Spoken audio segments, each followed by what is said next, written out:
Gravando. Vamos lá, então. TDE. Tânia Maria de Fátima se relacionava com Gervásio de Andrade. Após 2 anos de relacionamento, Tânia engravida, como o namorado não queria o filho, ela autoriza que ele, com o uso de medicamentos e equipamentos, já que era enfermeiro, pratique aborto o que foi consumado. Pratique aborto que foi consumado. Tipifique as duas condutas fundamentadamente. Então, na realidade, nós temos aqui o autoaborto, né? Artigo 124, deixa eu botar aqui, provocar aborto em si mesma ou consentir que outrem o provoque. Então, essa segunda parte é a conduta tipificada que deverá ser enquadrada a mulher, né? Como é que é o nome dela? A Tânia Maria. E o Gervásio, ele vai, então, ser enquadrado no artigo 126, provocar aborto com o consentimento da gestante. Então, nós teremos aí a figura do 124 para a mãe, né, que abortou, que autorizou que ele abortasse, e o 126 para o indivíduo, o namorado, né, que praticou, realizou esse aborto. Bem simples. Alguma pergunta, alguma dúvida? Então, tá bem. Alguém tem alunos novos, acho que da semana passada, alguém está em dúvida aí sobre o ambiente aula, como funciona, como ingressa? Ontem eu recebi uma informação da coordenação que alguns alunos teriam dificuldade em acessar o aula, porque eu coloco o link lá no início. Então, alguém tem dificuldade? Não? Então tá. Então vamos lá. Vou compartilhar aqui o PowerPoint da semana passada. Hoje queimou um monitor aqui no escritório, então aquele monitor que eu uso com vocês não está aqui. Então, não adianta, se vocês não quiserem deixar aberta a câmera, eu não vou vê-los. A semana que vem a gente se ajeita de novo. Eu vou compartilhar aqui.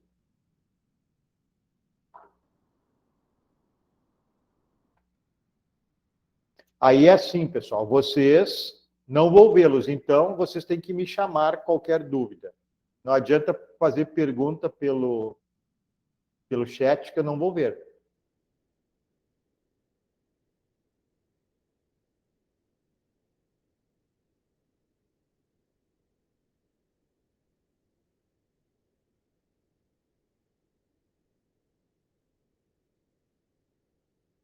Está compartilhando essa lâmina aqui, pessoal, ou não? Não. Está aparecendo a tela dos alunos. Tá, então vamos voltar.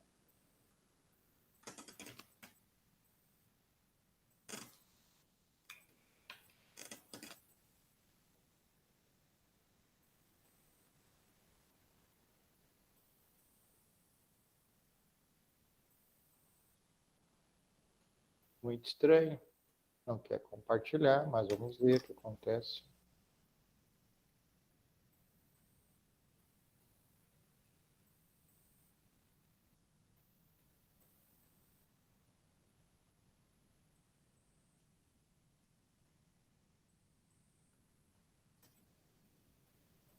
Tela dos alunos. Agora eu vou colocar aqui.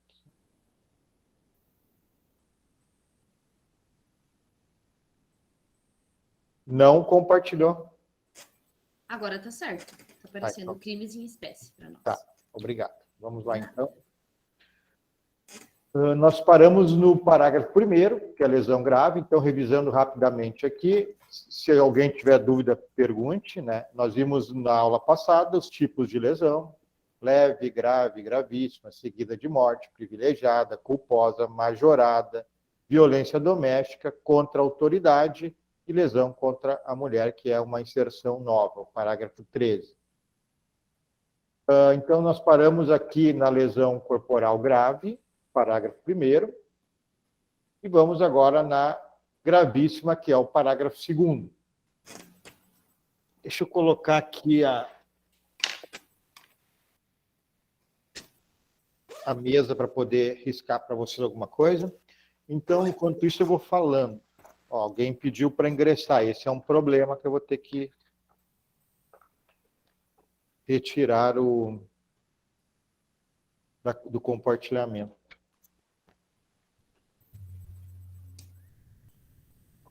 Aqui deu. Autorizar lá o ingresso, então. Permitir. Tá, agora vamos.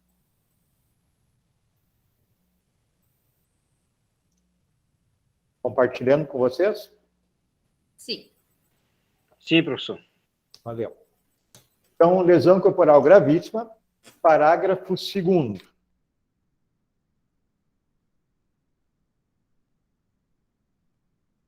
Então, né, quando houver incapacidade permanente para o trabalho, então aqui é permanente para o trabalho. Essa incapacitação é genérica, pessoal. Se puder exercer outra profissão, né, não serve, porque tem que ser para o trabalho. Então, guitarrista perde agilidade na mão, mas se ele conseguir exercer outra profissão, né, é possível. Então, é incapacidade para o trabalho, permanente. Enfermidade incurável, pessoal. Então, nós temos aqui, que é quando há, obviamente, né, transmissão intencional, dolosa, para poder configurar esse inciso 2, quando não existe cura. Por exemplo, tuberculose. Nós vamos ver a AIDS em seguida. A AIDS ela tem alguns entendimentos. Este aqui é um deles, né? Mas nós veremos em seguida um campo específico para a AIDS. O terceiro, perda, inutilização de membro, sentido ou função. Então, membro, né, mutilação, por exemplo, pode ser até numa cirurgia, ficar mutilado um membro do corpo humano, uma mão, um braço, perda do dedo polegar, né? Mas é uma inutilização, como é o nome inutilização, é permanente. Né? Pode colocar uma prótese? Pode, vai subsistir, vai continuar havendo crime. Se houver possibilidade de um reimplante natural, aí se desclassifica o crime, segundo o entendimento doutrinário, para lesão grave. Né? Alguém está pedindo para entrar.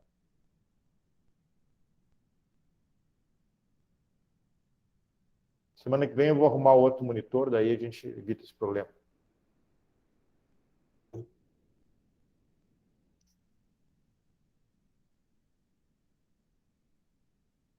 Então, retomando, perda e inutilização de membro, sentido ou função. Aqui a gente estava falando de membro, né, uma mutilação com faca, facão, enfim, uma cirurgia que ocasiona, então, a perda e inutilização de membro.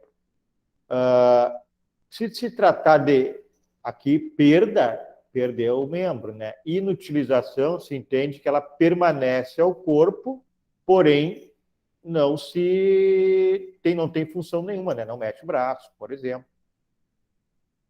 Uma perda do dedo polegar, por exemplo, é a perda de um membro. Eu já falei da prótese, do reimplante. Quando se trata de perda de sentido, perda ou inutilização de sentido, por exemplo, visão, né? Cegueira, surdez. Se for, entendimento doutrinário é que se for de um sentido, por exemplo, tem 2 olhos, ouve nos 2 ouvidos, né? Se for de um só que perder, classifica na lesão grave, não gravíssima.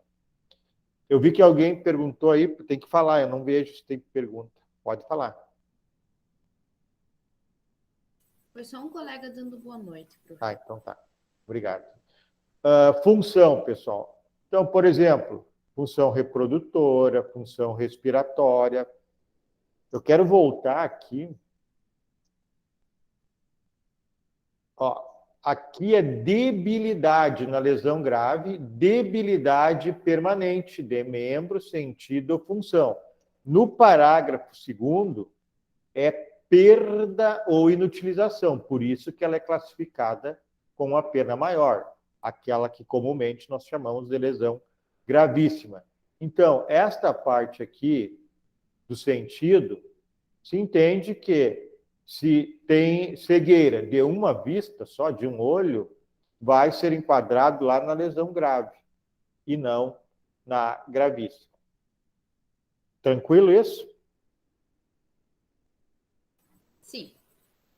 Então, nós vimos aqui perda de utilização de membros, sentido ou função.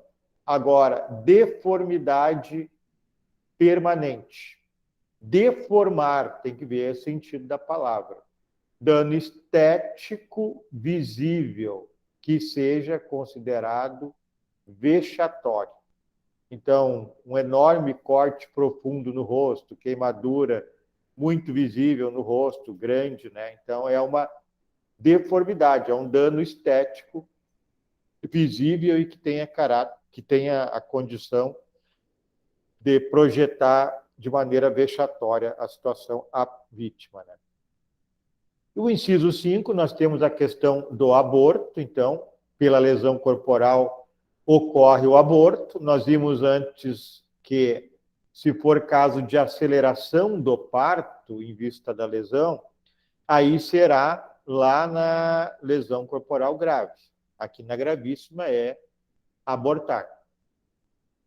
Crime pré-ter-doloso, por quê? Porque a intenção, como nas outras situações, é lesão corporal. O sujeito aqui não sabe que a mulher está grávida, não tem intenção de abortar. Então, o que acontece? Ele quer praticar lesão e acaba resultando no aborto. Só uma correção, eu falei uma coisa errada. O homem, o agressor, seja homem ou mulher, sabe que a mulher está grávida, tem que saber. Só ele não tem intenção de praticar o aborto. Só que, em virtude da lesão, ocorre o aborto. Certo? Deformidade permanente. Aqui a gente já viu a mesma coisa. O 129, parágrafo 3º, então. Aí eu vou pedir para alguém ler para mim aí o parágrafo 3º do 129. Lesão corporal seguida de morte. Se resulta a morte e as circunstâncias evidenciam que o agente não quis o resultado, nem assumiu o risco de produzi-lo. Pena, reclusão de 4 a 12 anos. Tá, ok. E, Então, professor, pode falar. Reinaldo, com licença. Eu tinha uma dúvida enquanto a esse inciso 4º do parágrafo 1º, que é a aceleração de parto. Se porventura, após a aceleração do parto, a criança ela vier a morrer, ela se enquadra no parágrafo 3º, professor? Se resulta em morte? Lesão corporal seguida de morte? Não, porque poderá ter, se for somente o que está perguntando, pratica lesão na mulher, sabe que ela está grávida, não quer realizar o aborto, não quer atingir o feto, é só a lesão na mulher, sabendo que ela está grávida. Mesmo assim, acontece a aceleração do parto. Depois, se ele vem a morrer, né, não é mais aborto. Eu terei, né, o aborto ele tem que nascer sem vida. Se ele nasceu Sim, com vida, por essa que é a minha dúvida. Depois da aceleração do parto já não é mais aborto. E ele entra onde? Lesão corporal seguida de morte? não, porque a lesão corporal seguida de morte teria que ser Direto na vítima. na Direto vítima. nela, né? Homicídio também não é, porque a pessoa não era uma pessoa ainda, então não é homicídio. Então não vai ter aqui nenhum crime, vai ser só a lesão corporal grave, né? Porque não tem como que eu vou tipificar homicídio, não dá. Aborto aqui, a lesão com aborto também não dá, que nasceu com vida. Professor, Oi. Mas isso pode gerar um agravante lá na dosimetria da pena? Sim, aí sim. Ou nós temos a possibilidade das causas inominadas do artigo 66, ou alguma ali do 61 ou 62. Tem uma que é concurso e outra não, acho que é o 61 que não é concurso. E pode ter alguma ali, se não tiver no 66, circunstâncias inominadas. E também pode, depende do juiz, se não tiver nenhuma no 61, pode ser no 59, porque ali tem causas, consequências do crime. Pode ser ali. Não sei se era essa, se conseguiu entender, Reinaldo. Sim, professor, entendi sim. Muito obrigado. Obrigado, colega, também pela ajuda. Porque o raciocínio é esse, não tem como raciocinar diferente. Não é Pois é, aborto que nasceu com vida, fiquei né? meio encucado. Então ele serve para agravar, né, professor? A Sim, pena? para gravar, sim, com certeza. Não tem como Obrigado, aplicar professor. o homicídio ao feto, porque não era Verdade. pessoa. Bom, vamos lá.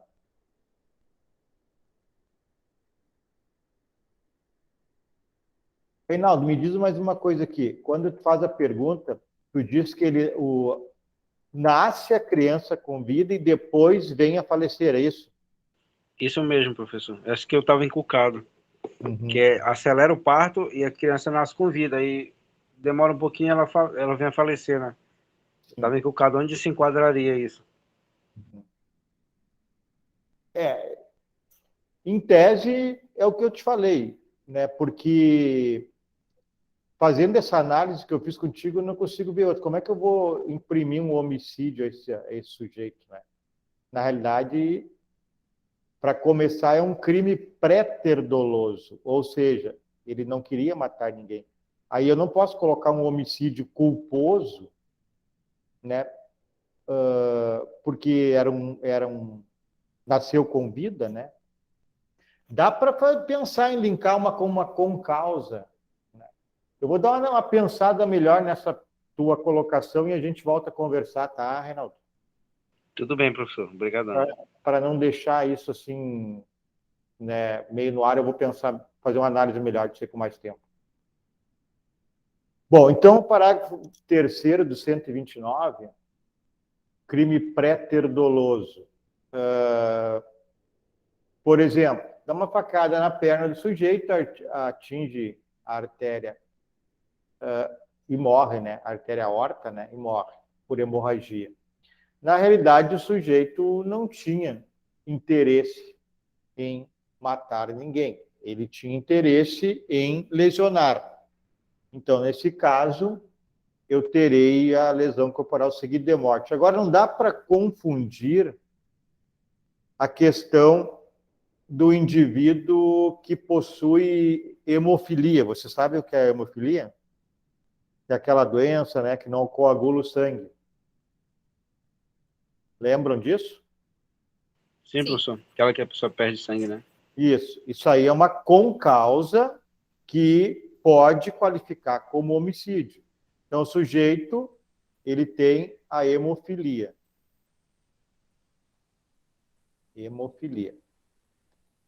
Sofre uma facada e ele morre em virtude da doença. Isso aqui é uma concausa. A causa efetiva é a hemofilia. A causa concorrente é a facada. Mas a facada contribuiu de forma importante para o resultado morte. Isso aqui, então, o sujeito responde por morte ao estudo das concausas. Aqui é diferente. Aqui o sujeito não tem uma doença pré-existente. Levou uma facada na perna, em tese não é para morrer, só que atingiu lá a veia aorta, o sujeito morre. Eu tenho aqui uma possibilidade doutrinária de ser crime de lesão corporal seguido de morte. Outros exemplos, vias de fato, acaba o sujeito morrendo, empurra, bate a cabeça na calçada e morre. Então, são todas possibilidades de responder por lesão corporal seguida de morte, né? Nós temos algumas possibilidades de discutir isso. seria um homicídio culposo, em vez de ser lesão corporal seguida de morte? Mirabete entende que sim. Seria um dolo eventual? Creio que não. Mas tem gente que fala. O que, então, há possibilidade de discussões. Mas nós temos que ter em mente é que a intenção do sujeito é lesão corporal.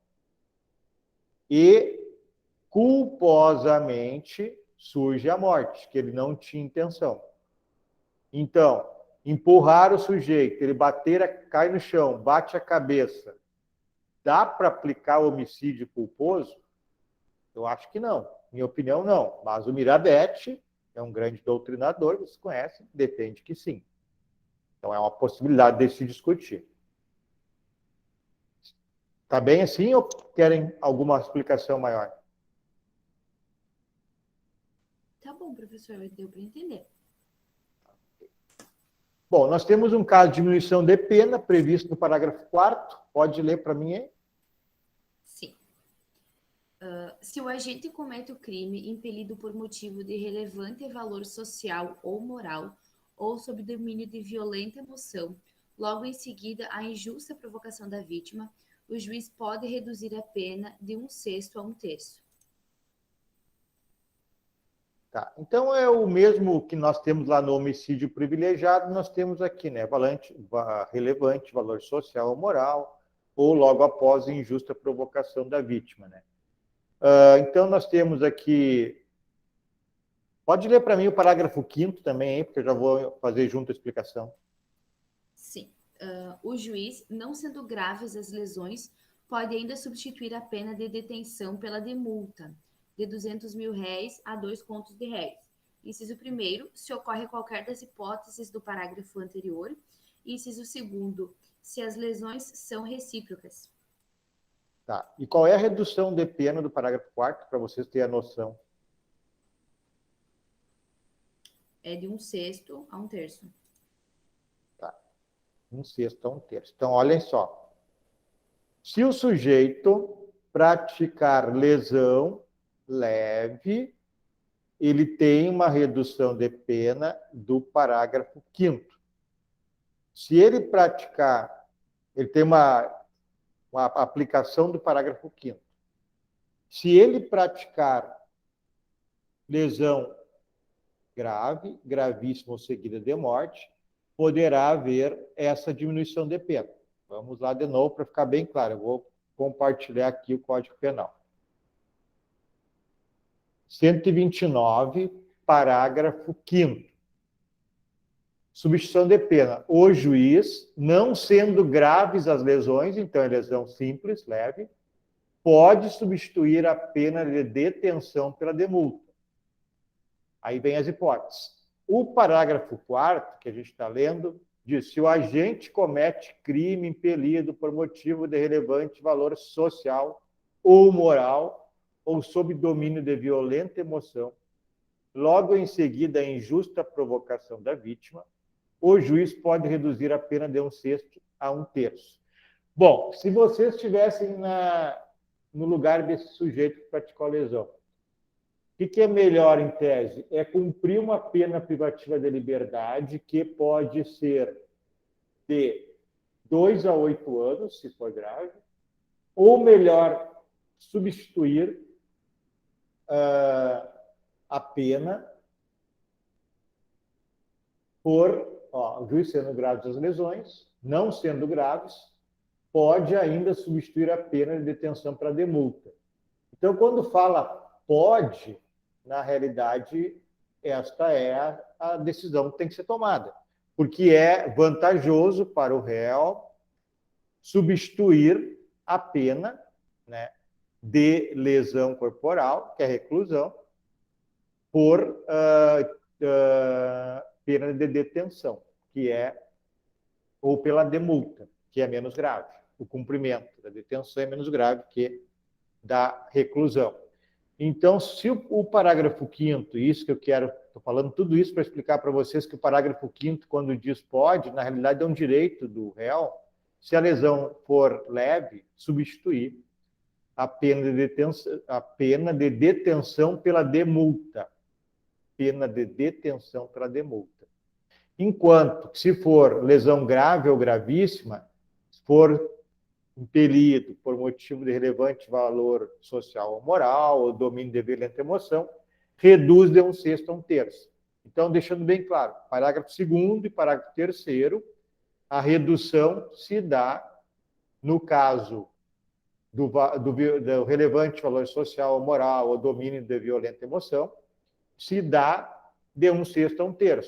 Se a lesão for a leve, do 129 caput, haverá a substituição, ainda substituir a pena de detenção pela demulta. Então, vocês entenderam qual é a aplicação do parágrafo 5º e a aplicação do parágrafo 4º?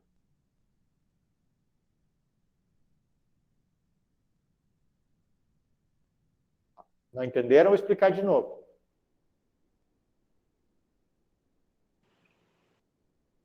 Querem que eu explique de novo? Vou explicar. Por favor. Professor, seria a do parágrafo 4º a diminuição de pena, né, que é privilegiada, lesão corporal privilegiada, e a do 5º substituição da pena? Isso. Só que tem que ver qual lesão. Vamos lá. O artigo 129, ofender a integridade corporal à saúde de outrem. A pena é detenção de 3 meses a 1 ano. Tá.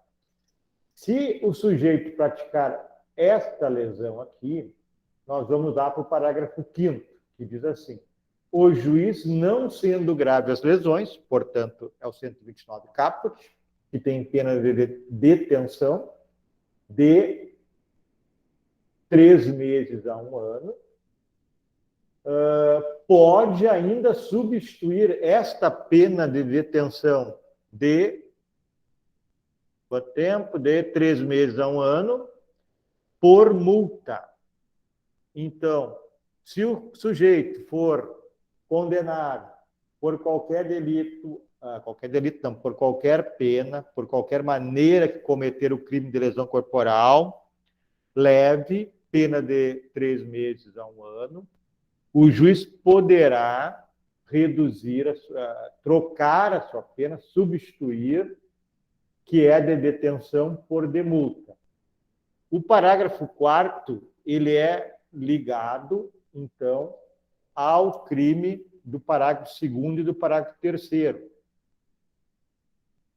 Diz assim: se o agente comete o crime impelido por motivo de relevante valor social ou moral, ou sob o domínio de violenta emoção, logo em seguida a injusta provocação da vítima, o juiz pode reduzir a pena de 1/6 a 1/3. Bom, então, se o sujeito praticar uma lesão grave, uma lesão gravíssima, e for por motivo de relevante valor social, moral, ou logo em seguida injusta provocação, ele pode reduzir a pena de 1/6 a 1/3. Esta do parágrafo 5º só serve para o 129 caput. A do parágrafo 4º serve, na realidade, para os 3, mas, como o parágrafo 5º diz que, para os casos de lesões leves, o juiz pode substituir a pena de detenção pela demulta, vai aplicar essa aqui. Quando for 129 caput, vai aplicar esta substituição, detenção por multa. Então, não vai aplicar, mesmo que 129 seja caput, seja um crime, 129 caput, seja pela motivação do parágrafo 4º, impelido por motivo de relevante valor social ou moral, mesmo que o 129 caput seja por este motivo, o parágrafo 5º é mais brando, é melhor. Vai ser aplicado o 5º para os casos lá do caput do 129. E então o 4º vai sobrar para lesão grave e lesão gravíssima. Vocês se entenderam agora? Agora ou ainda sim. não? Eu entendi. Oi, Eunice, pode falar. Professor, existe um prazo máximo ou mínimo, não sei, que se enquadre esse estado de violenta emoção? Ah, tá, te entendi.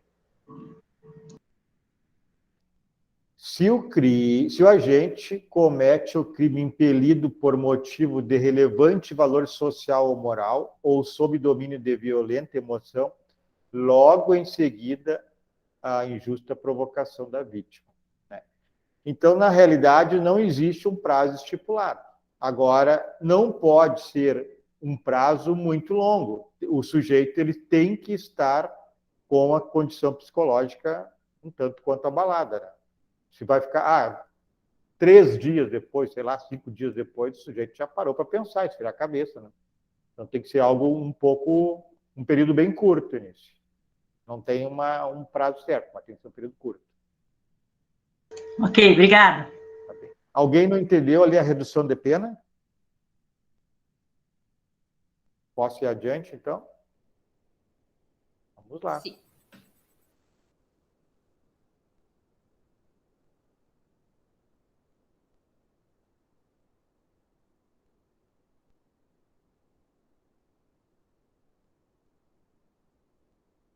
Então, parágrafo 5º a gente já viu. Parágrafo 6º deve ser que seguir. Pode ler para mim, esse aqui é a lesão culposa, é parágrafo 6º. Pode ler para mim? Sim. Se a lesão é culposa, pena, detenção de 2 meses a 1 ano. Bom, então vocês já estudaram, né, que o crime culposo se dá por imprudência, negligência ou imperícia. Né? Então, se a lesão for por imprudência, negligência ou imperícia, a imprudência está ligada a um ato positivo, a negligência a um ato negativo e a imperícia à profissão. Então, exemplos: fumar próximo a um barril de pólvora, exame negligente por um médico, aí resulta uma lesão corporal, aí está ligado, como é profissão, né, a imperícia. Outras situações, deixar a mãe de dar, o pai, enfim, de dar o remédio para a criança, é uma negligência. Né? Então, são situações em que a lesão corporal, então, ocorre por modalidade culposa, seja por imprudência, negligência ou imperícia. Parágrafo 7º, agora causa de aumento de pena.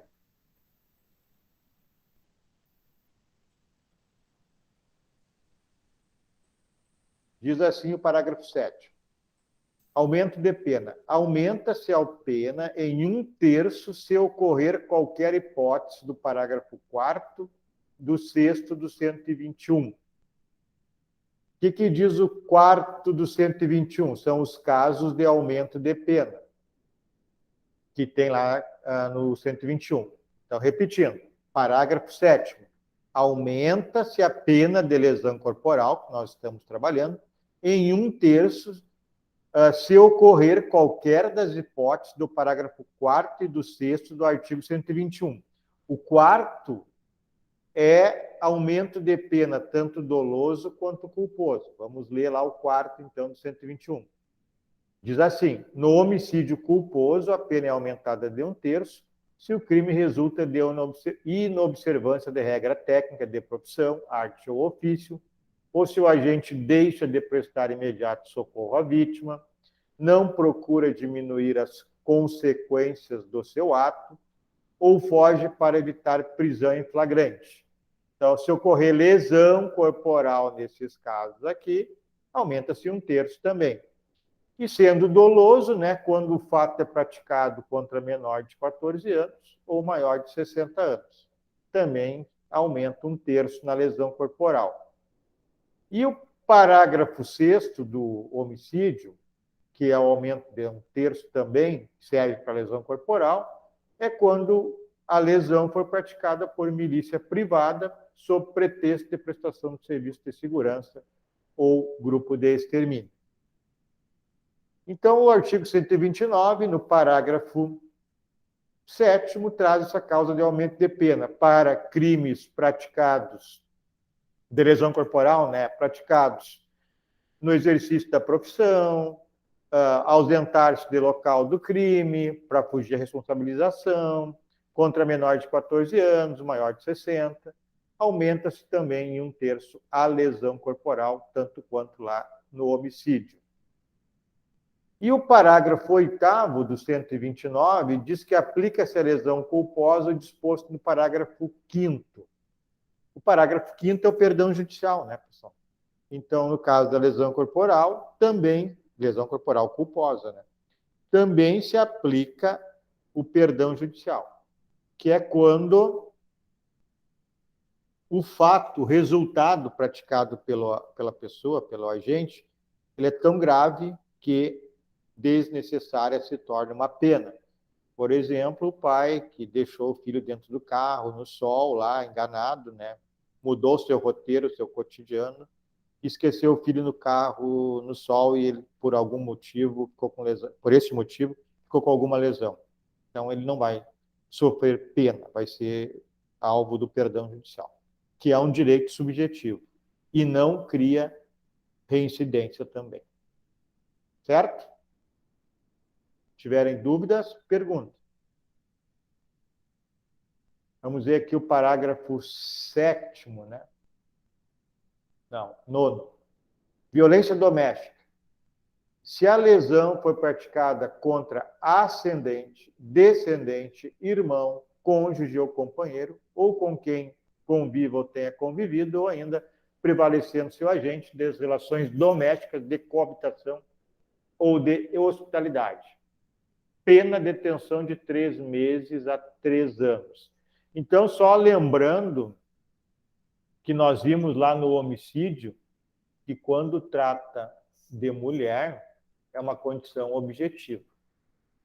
Não tem muita dúvida que é aumento de pena. Então, aqui, parágrafo 4º, vamos lá, 7º. Toma, aqui. Então, tipifica a lesão corporal, né? Qualquer forma de ação ou omissão contra homem e contra mulher. O artigo ali, o parágrafo 9º do 129, ele trata, então, de violência doméstica, mas ele tanto faz ser homem ou ser mulher. Então, qual é a diferença? A diferença é que, para as mulheres, há a possibilidade de aplicação das medidas da Lei Maria da Penha. Aqui nós estamos falando da pena aumentada até 3 anos. Se a vítima de violência doméstica for homem ou for mulher, esta é a pena, até 3 anos. Agora, se for mulher, ainda tem a aplicação da Lei Maria da Penha. Entendido isso? Entendido, professor. Então, tá. Se for parentesco, né, ou for parente a pessoa agredida, essa agressão se configura nesse parágrafo aqui, 9º, com a pena maior, em qualquer local que ocorrer. Né? Habitação ou hospitalidade, pessoas que estão parando na casa por um tempo, então são pessoas que estão sob essa condição da hospitalidade, também aumenta a pena. Relação doméstica, também aqui a babá, por exemplo, que cuida da criança lá. E os meios empregados, vamos voltar lá. Pode ler para mim aí o 129?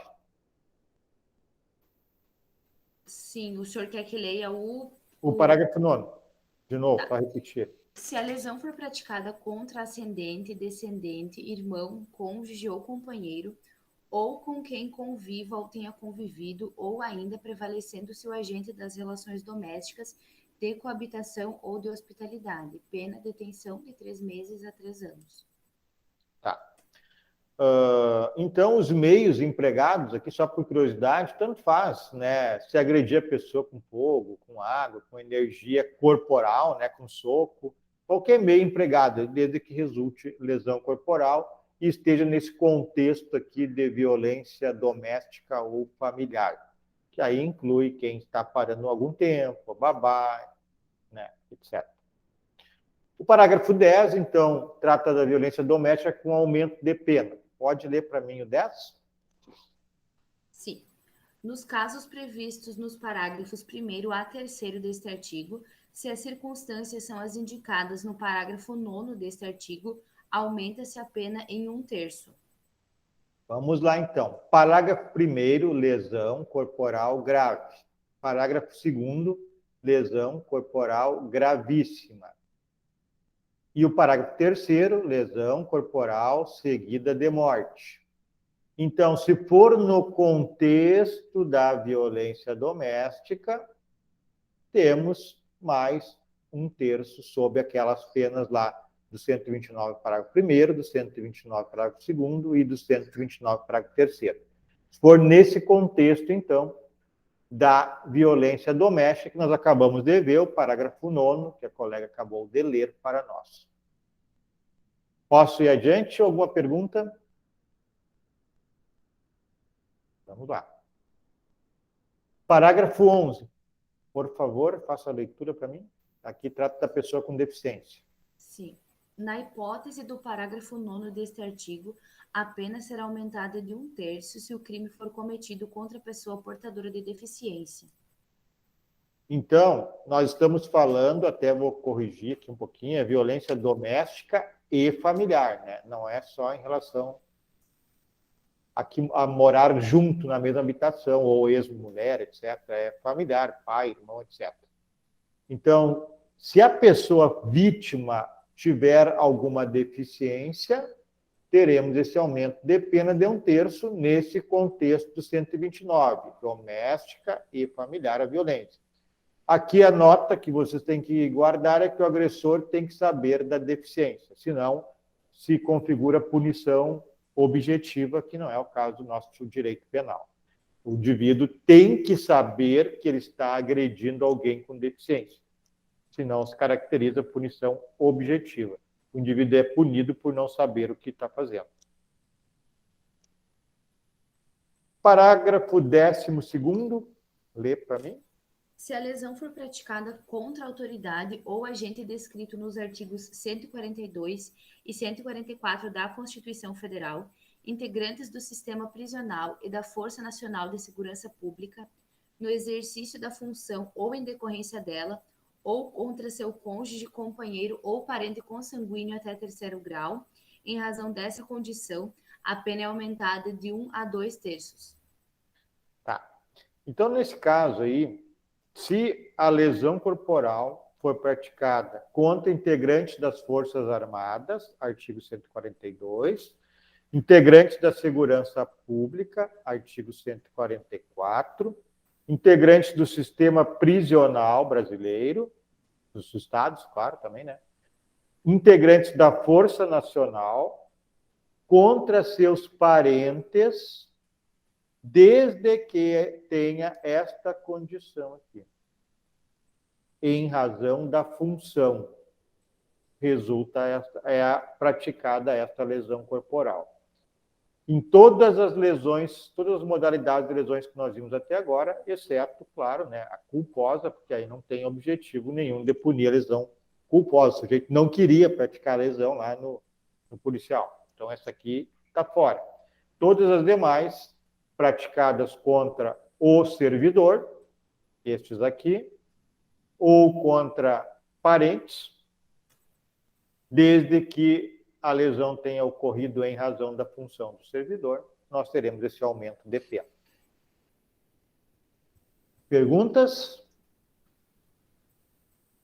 Então vamos para o parágrafo 13, que é o novo, que foi inserido agora em 2021. Pouco tempo.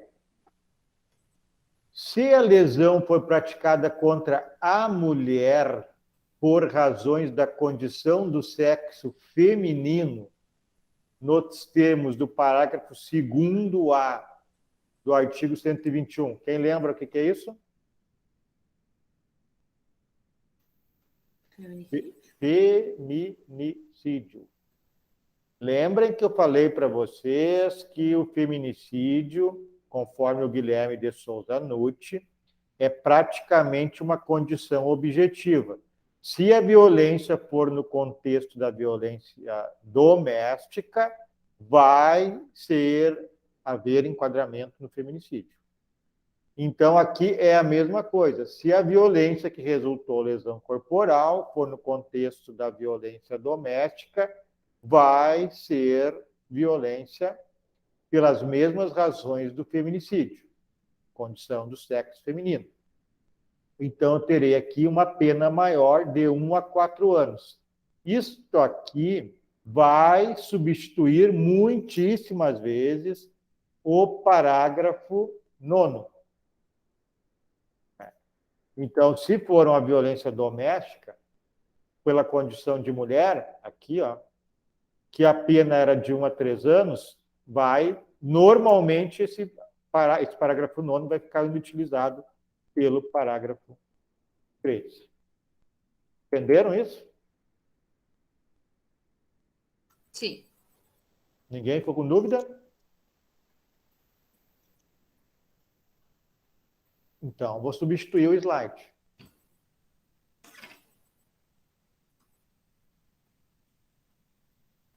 pegar outro aqui.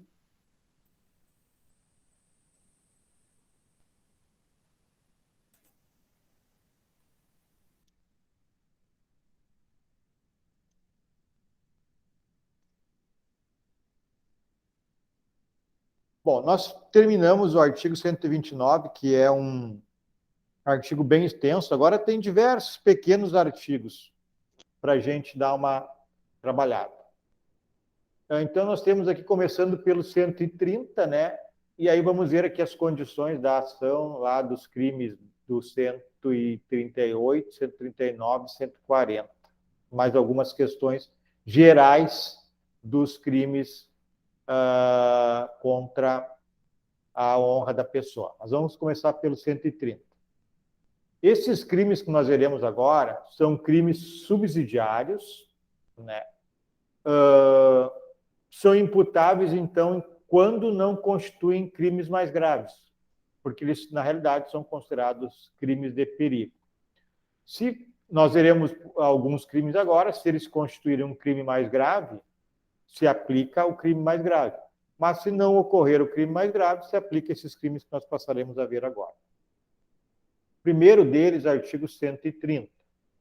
Expor alguém por meio de relações sexuais ou qualquer ato libidinoso a contágio de moléstia venérea. Primeiro ponto que nós veremos em seguida, o que é moléstia venérea. De que sabe ou deve saber que está contaminado. Então, o sujeito, por meio de relação sexual ou qualquer ato, não precisa ser a relação sexual explícita, qualquer ato libidinoso, a contágio de moléstia venérea, temos que ver o que é moléstia venérea, que ele sabe que está contaminado ou devia saber. Pena, detenção de 3 meses a 1 ano. Parágrafo 1º, se a intenção do agente transmitir a moléstia, então aqui já sai o devia saber. Ele sabe e quer transmitir. Reclusão de 1 a 4 anos. Deve haver representação pela vítima. Então, vamos lá. O que eu tenho aqui que nós temos que observar no artigo 130? Então, que é esse crime de expor alguém, né, a doenças venéreas. Praticar relação sexual é uma conduta. Outra conduta, ato libidinoso diverso. Por exemplo, um beijo. Mas deve haver contato sexual, mesmo que seja diverso da prática da relação sexual. Se protege a questão aqui, o cuidado é contra as lesões venéreas, doenças venéreas, né, que sabe ou devia saber. Sujeito ativo e sujeito passivo, qualquer pessoa, não tem, então, portanto, um sujeito especial, qualquer pessoa pode praticar ou ser vítima. E aí eu falei para vocês que a gente tem que saber o que é doença venérea. Isso eu vou ficar sabendo em portarias de órgãos como a Anvisa, que normatiza o que são os entorpecentes e outras doenças, dentre as quais as venéreas. Então, a norma penal em branco que deverá haver uma portaria informando quais são as doenças venéreas. Por exemplo, eu falei para vocês antes, a AIDS é um caso que não se enquadra no artigo 130, porque ela não é considerada doença venérea. Ela foi já enquadrada como homicídio, não é mais, porque hoje em dia a pessoa normalmente não morre por AIDS, né? Não morre pela doença ocasionada em virtude da baixa imunidade pela AIDS, né? Porque tem os remédios. Há enquadramento do 129, parágrafo 3º, lesão corporal seguida de morte, também não é mais o principal. Hoje em dia se fala muito no artigo 131, que é o que nós veremos agora, que é aplicado normalmente à AIDS. Então vamos lá. Ministro Marco Aurélio, primeira turma, Diário da Justiça do Estado, firmou a compreensão que a conduta, 2010 essa decisão aqui, de praticar ato sexual com a finalidade de transmitir AIDS, não configura homicídio, crime doloso contra a vida. Assim, não há constrangimento legal a ser reparado. Ok. Superior Tribunal de Justiça decidiu que a transmissão consciente do vírus da HIV, causador da AIDS, configura lesão corporal grave, 129, parágrafo 2º. Então, aqui já também nem se fala mais no parágrafo 3º, que é a lesão corporal seguida de morte. Na realidade, aqui, risquem, isso aqui é parágrafo 2º, tá, pessoal? Eu que digitei errado. Então, o 129, parágrafo 2º, era enquadramento do STJ. Mas há muitos no 131 que nós veremos. Mas o STJ se posicionou no 129, parágrafo 2º. Bom, consumação se dá com a exposição ao perigo. Não há necessidade, então, de consumar a doença. Expôs o indivíduo com a prática sexual, olha o verbo, ó, configurou, consumou. Então, não há necessidade de consumar o ato sexual. Tentativa é admissível, né? Contaminado tenta manter uma relação, mas a vítima não aceita, né? É possível, então. Aqui tem uma doutrina. Ó. Se, no entanto, agiu com dolo de dano, responderá por lesão corporal dolosa, simples, grave ou gravíssima, segundo a natureza desta. Então, se o sujeito queria, na realidade, causar uma lesão, que dificilmente vai se comprovar, né, poderá ser enquadrado não no crime do artigo 130, e sim na lesão corporal grave ou gravíssima. Mas, difícil comprovação. Expor alguém por meio de relação sexual, ato libidinoso. Na realidade, o sujeito, quando ele expõe a pessoa, olha o que diz aqui, ó, sabe que está com aquela doença venérea, ou deveria saber, mas a intenção do sujeito não é de lesionar a pessoa, não é dano. Né? Ele não tem a intenção de que a pessoa fique, sei lá, paraplégica, por exemplo, por uma doença venérea. Mas ele sabe que ele pode transmitir, o verbo é expor. Por isso que, se a intenção for outra, maior, pode ir lá para a lesão corporal. Professor, o que se entende por deveria saber nessa conduta do agente? Como que se interpreta isso? Por exemplo, ele saiu com alguém, uma mulher, um homem e uma mulher saem, e o sujeito que expõe aqui, ele sabe que a pessoa que ele saiu estava contaminada com a moléstia venérea. Então, ele deveria saber que ele deve ter também contraído essa moléstia, em razão de condutas antecedentes. Certo? Sim, obrigada. Bom, aqui tem uma doutrina do Nelson Hungria, só por curiosidade, porque o Nelson Hungria é considerado o maior penalista do Brasil. Ele diz assim: crime impossível. Assim, se averiguar que o sujeito passivo é pessoa com especial imunidade de contágio ou já contagiada de moléstia da mesma natureza e afastada a hipótese de uma possível recrudescência, inexiste o crime.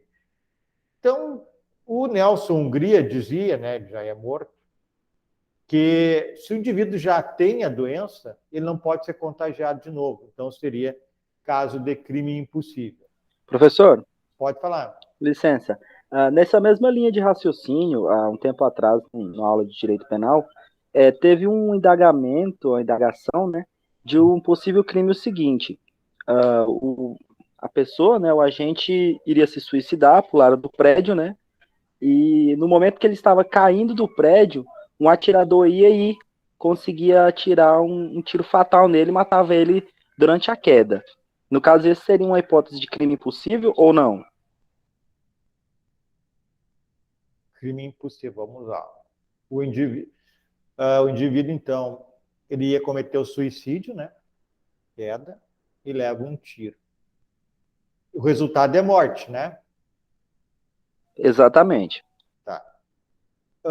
Isso não é crime impossível, em primeiro lugar, porque o sujeito estava vivo quando estava caindo. Eu não tenho certeza que ele ia morrer. Ele levou o tiro antes de morrer. Então, não é crime impossível. No teu exemplo, qual foi a causa mortes? A queda ou o tiro? A causa mortes foi o tiro. Quando ele levou o tiro, foi instantâneo, morreu na hora, entendeu? Então, causa efetiva é o tiro. Quem deu o tiro vai responder por homicídio consumado. Não é nem por tentado, porque ele deu causa ao resultado. Eu não sei se o sujeito ia morrer ou não, a queda não contribuiu em nada para a morte do sujeito. Então, se eu retirar, se eu fizer um exercício e retirar a queda deste teu iter criminis, continua havendo a morte, não continua? Exatamente. Então, quem produziu a morte foi o tiro. Então, o autor do tiro é responsável pelo homicídio. Certo, professor. Não lembrava a resposta mais, porque até o crime de suicídio é crime, né? Então, por ele ter se jogado, eu acreditaria que ele contribuiria, né, para a própria morte dele. Mas, enfim. É crime desde que ele não morra, né? Se ele morrer, não tem como punir, né? Exatamente, professor. Então, aqui no caso, não tem como atribuir tentativa a ele, porque ele morreu, então não tem como atribuir tentativa de nenhum crime a ele. E o autor do disparo, que é o que realmente fez, a causa morte, você responde pelo que ele praticou, que é a morte. Só isso aqui é o estudo das concausas. Vamos lá, então, César Roberto Bittencourt, falando do crime impossível, diz que se o agente contaminado procura evitar a transmissão da moléstia usando preservativos, por exemplo, estará com certeza afastando o dolo com esse comportamento.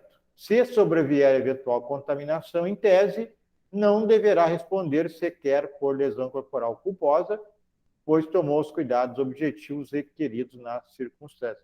Então, tenho duas doutrinas aqui do Nelson Hungria e do César Roberto Bittencourt, falando da possibilidade nesses crimes aqui de haver o crime impossível.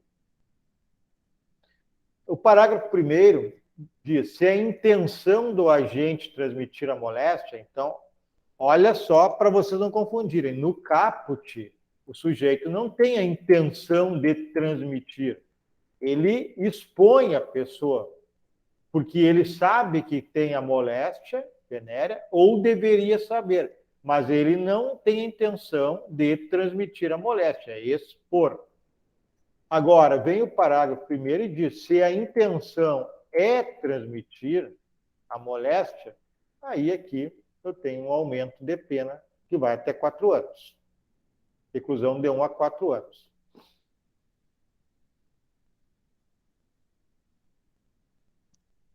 Deixa eu ver se o 131 aqui é extenso. Vamos ver o 131, ainda dá tempo, a gente tem uns minutinhos. Praticar com o fim de transmitir a outra em moléstia grave que está contaminado. Agora não é moléstia venérea, é a diferença do 130 para o 131. Aqui pode ser um exemplo da AIDS. Praticar com o fim de transmitir a outra em moléstia grave de que está contaminado, ato capaz de produzir o contágio.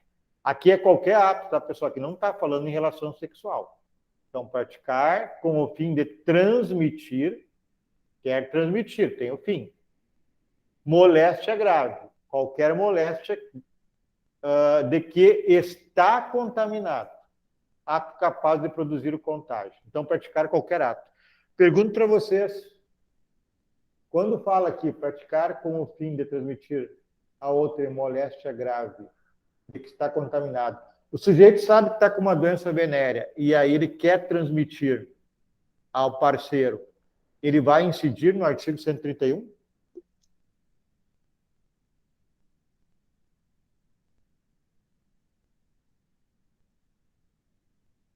Parece que sim. Moléstia grave não é diferente de moléstia venérea? Isso aí, não vai incidir. Se for venérea e a intenção por transmitir está aqui, ó, parágrafo 1º, se a intenção do agente é transmitir a moléstia, que nós acabamos de ver lá no caput, venérea.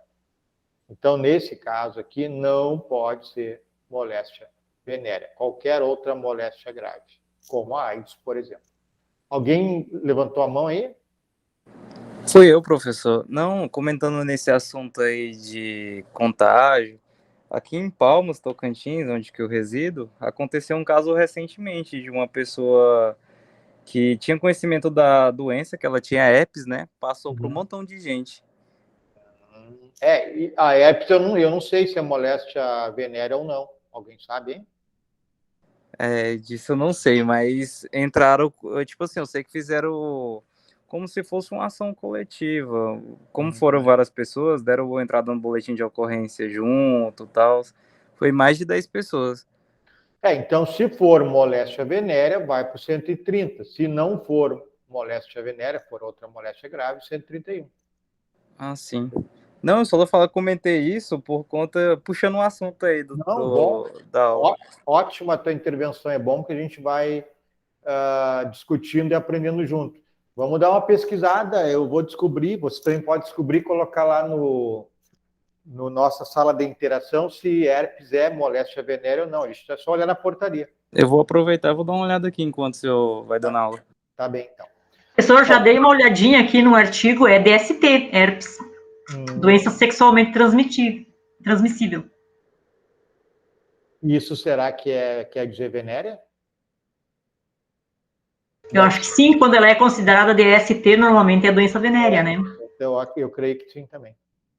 Então, aí vai para o 130, né? O parágrafo 1º aqui. Boa a tua intervenção, a gente vai construindo junto aqui. Bom, vamos adiante. Sujeito ativo, passivo, qualquer pessoa. Transmissão, pessoal.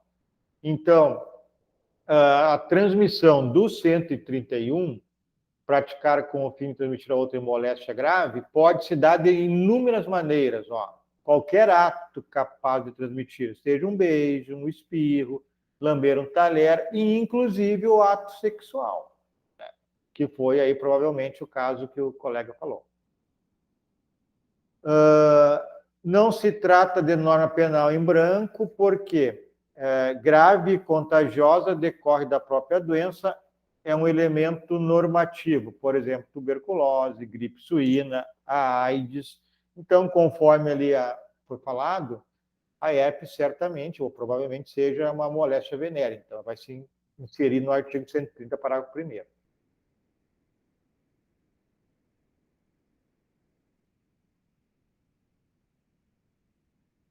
Bom, a consumação, então, é um crime de perigo, né, com a exposição, né? Se vai ser contaminado ou não é outra coisa, mas o dolo é de transmitir a moléstia. Então, é um crime de perigo, não precisa pegar a doença. É ação incondicionada e pode haver crime impossível se o próprio agente que realiza esta conduta do 131, ele não está contaminado, acredita que está, mas não está. Ou se a vítima já é portadora da doença. Professor, sobre a menina daqui de Palmas que aconteceu esse problema, ela adquiriu e por conta dessa revolta, ela fez questão de transmitir para os outros que ela teve contato, entendeu? Então, assim, isso aí já é doentio até demais. Sim, verdade. Tem gente que é assim mesmo. Por exemplo, teve pessoas aqui em Palmas que pegaram que não teve relação sexual com ela, mas ela cortava a boca dela com alicate e um beijo pegava. Que loucura. Bom, pessoal, então, a gente vai encerrar a aula, já é 15 para as 10.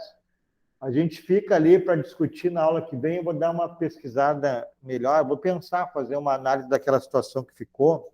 Deixa eu parar de gravar aqui.